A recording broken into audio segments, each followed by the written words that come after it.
Yo tout le monde, on se retrouve aujourd'hui pour une nouvelle vidéo sur la Laponie, plus particulièrement la Laponie finlandaise. Et je sais ce que tu es en train de te dire, mais Laurent, quelles sont les activités à faire en Laponie finlandaise? Eh bien, c'est très simple. Mais avant tout, n'oublie pas de liker la vidéo si tu apprécies la vidéo, de commenter, de partager. Tu peux même cliquer sur la petite cloche si jamais tu as envie de savoir le prochain contenu qui vont arriver. Il va y en avoir quelques vidéos sur la Laponie finlandaise. Allez, on perd pas plus de temps. Quelles sont les activités à faire sur la Laponie finlandaise? C'est parti!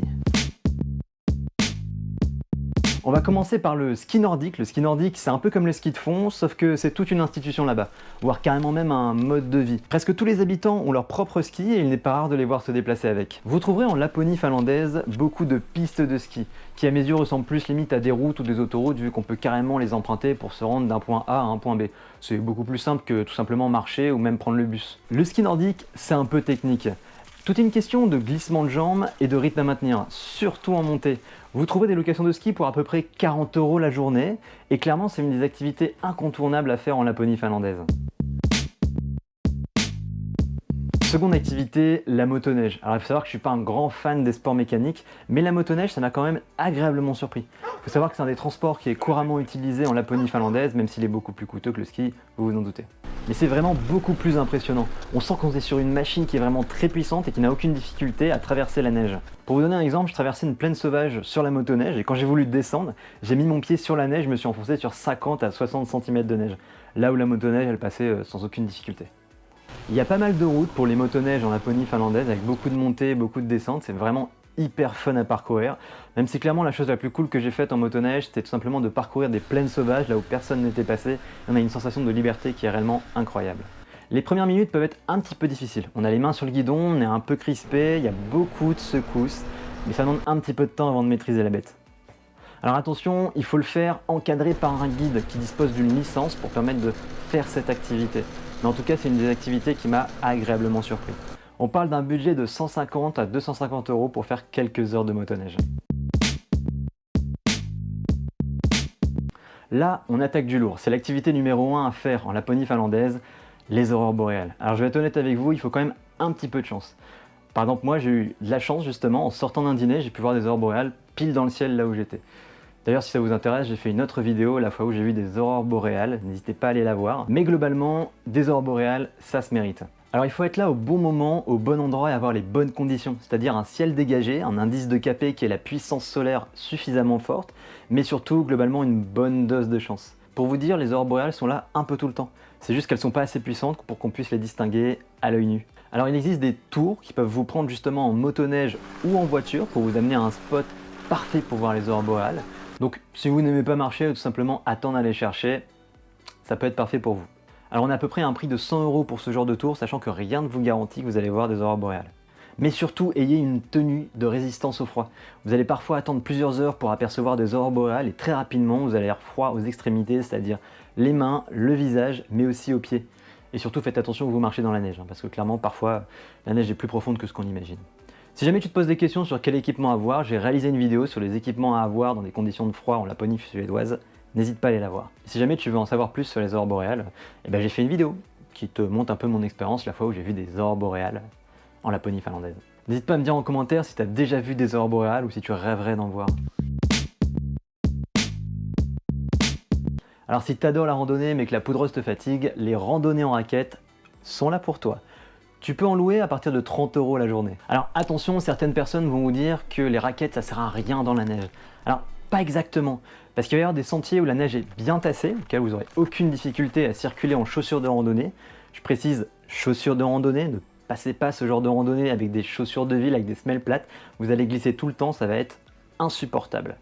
Néanmoins, il y a d'autres sentiers où la neige n'est pas du tout tassée, elle est beaucoup plus poudreuse et auxquels vous allez avoir beaucoup plus de difficultés à parcourir. Là où dans la poudreuse vous enfonceriez au niveau des genoux, voire carrément au niveau de la taille avec des raquettes, vous enfonceriez que de 10 à 20 cm, ce qui clairement va vous sauver beaucoup d'énergie. Vous avez aussi des crampons sur la raquette qui vont vous permettre d'avoir une meilleure adhérence sur les surfaces glissantes, ce qui en montée ou en descente va vraiment vous sauver la vie.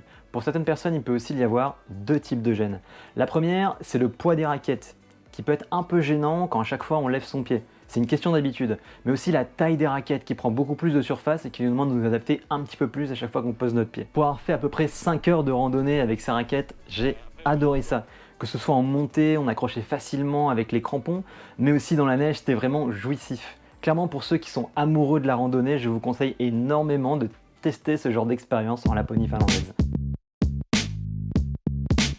Aïe aïe aïe aïe aïe aïe aïe, on attaque une des activités clichés des pays nordiques, la balade en chien de traîneau. Je vais vous le dire direct, c'est génial. On parle d'une activité qui peut aller de 2 à 4 heures, voire même carrément la journée suivant les offres. Alors déjà, si vous adorez les animaux, c'est un gros kiff, se balader avec les chiens, c'est le rêve. Les chiens de traîneau sont très forts, très rapides, on peut vite atteindre des pointes de vitesse qui peuvent être assez surprenantes, voire même impressionnantes. Sur le traîneau, vous avez un espèce de frein sous forme de crampon sur lequel on appuie avec un pied, voire même carrément les deux, pour soit freiner, soit s'arrêter. Mais je vous cache pas que parfois les chiens de traîneau sont très motivés, peuvent même continuer de faire avancer le traîneau, même avec les deux pieds sur le frein. Voilà. J'ai vu des personnes dans notre groupe tomber, en l'occurrence surtout dans des virages ou des démarrages qui peuvent être assez brutaux, du coup cramponnez-vous bien. De plus, comme la moto, on va quand même assez vite, donc le froid se fait ressentir un peu plus fort que d'habitude. Donc n'hésitez pas à bien vous protéger, en l'occurrence les mains et surtout le visage. D'ailleurs, je vous renvoie à ma vidéo sur comment s'habiller en Laponie. J'ai eu l'occasion de faire un tour de 4 heures, dont 1 heure de pause dans un camp en pleine nature sauvage où on a pu manger de la soupe de poisson, prendre le temps de voir un petit peu les chiens, d'en apprendre un peu plus sur eux avant de même repartir. En moyenne, on parle d'un budget de 130 € à 200 € pour un adulte pour faire un tour d'à peu près 4 heures. Et cerise sur le gâteau, en rentrant au camp, on a pu voir des chiots qui venaient juste de naître et clairement c'était un moment magique. Et toi, les balades en chien de traîneau, c'est un truc qui te fait rêver? N'hésite pas à me le dire en commentaire. Autre activité, le fat bike. Alors ceux qui me connaissent savent que j'adore le vélo, mais alors là, faire du VTT en pleine nature, dans la neige, c'était un passage obligé. Alors le fat bike, c'est quoi? Le fat bike, c'est un VTT avec des grosses roues beaucoup plus épaisses qui vont vous permettre d'avoir une meilleure adhérence sur la neige. Attention, vous avez une meilleure adhérence, mais ça ne veut pas dire que vous ne pouvez pas glisser ou carrément louper un virage. Et cette vidéo peut en témoigner.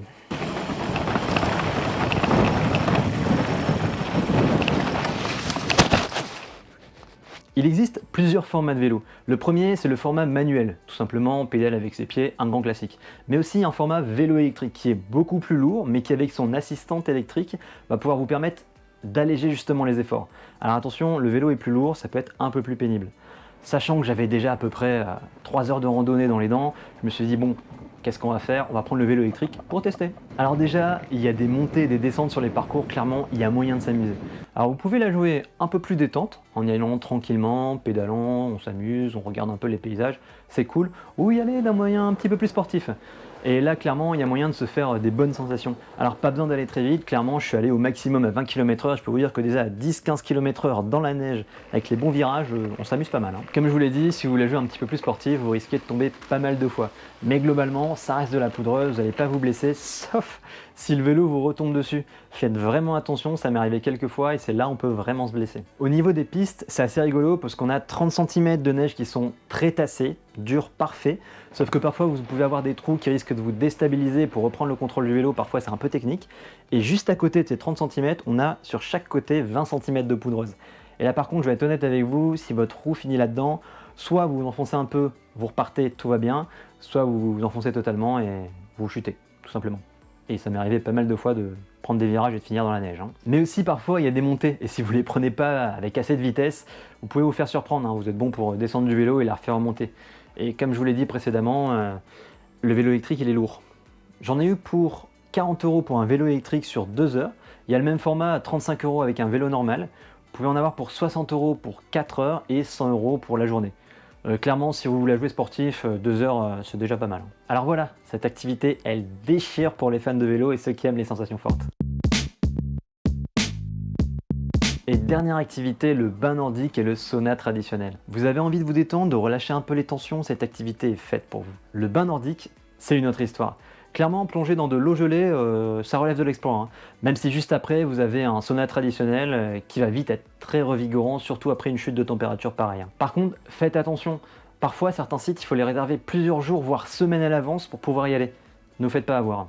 Et on parle d'un budget d'à peu près 15 € par personne. Et toi, t'es assez chaud pour aller dans un bain traditionnel nordique? N'hésite pas à me le dire en commentaire. Ça caille un peu quand même.